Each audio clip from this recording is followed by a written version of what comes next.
گفتم یه جوونی تو سن مثلا 20 سالگی پا میشه میره خواستگاری. خب بفرمایید. بله اومدیم خواستگاری دخترتون. خب شغلتون چیه؟ ببخشید من دانشجو هستم. چقدر دیگه درستون تموم میشه؟ یه 2 سال دیگه دارم. بعدش میخواید چیکار کنید؟ تصمیم دارم برم سربازی. بعدش چی؟ الان یه کار دانشجویی کنار کارم دارم انجام میدم. بله جوانای ما اینجوری هستن و وضعیتشون هست، اشکال نداره. پدرتون ان شاءالله حمایت میکنن ازتون. ببخشید پدر من یه کارگر ساده هستن. یعنی خونه ای ماشینی چیزی برای شما نه، خودش هم ماشین نداره متاسف. خب تو بخوای چیکار کنی؟ من میخوام زن بگیرم.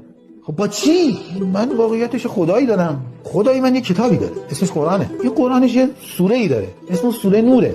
اونجا گفته و انکی الایام منکم والصالحین من عبادکم و امائکم ان یکونوا فقراء یغنیهم الله من فضله. مثلا نه شغلی داری نه بابات پول داره نه چی، اومدی میگه ان یکونوا فقراء یغنیهم الله من فضله. این آدم منحرفه. دلیل داری؟ بله که دلیل دارم. روایت فرمود اگر کسی از ترس فقر ازدواج نکنه به خدا سوء ظن پیدا کرده. چرا؟ چون خدا گفته ان یکونوا فقراء یغنیهم الله من فضله. حالا همین پسره میگفت بله بابام یه چند تا کارخونه دارن، یه کارخونه کوچولوش رو گفته شما ازدواج کردی مدیر عاملش میکنم و نصف سهامش هم میدم به شما. خب پسر از اول اینو میگفتی منحرف. من به تو گفتم خدا گفته ان یکونوا فقراء یغنیهم الله من فضله، تو گفتی فلان. حالا دارم میگم بابام که نمیدونم از اینجا برم بیرون یه نگاه کنه بگه از قیافت خوشم نمیاد، همین پول تو جیبی من به نده. گفتم این بابا گفته فلان قبول کردی، تو منحرفی.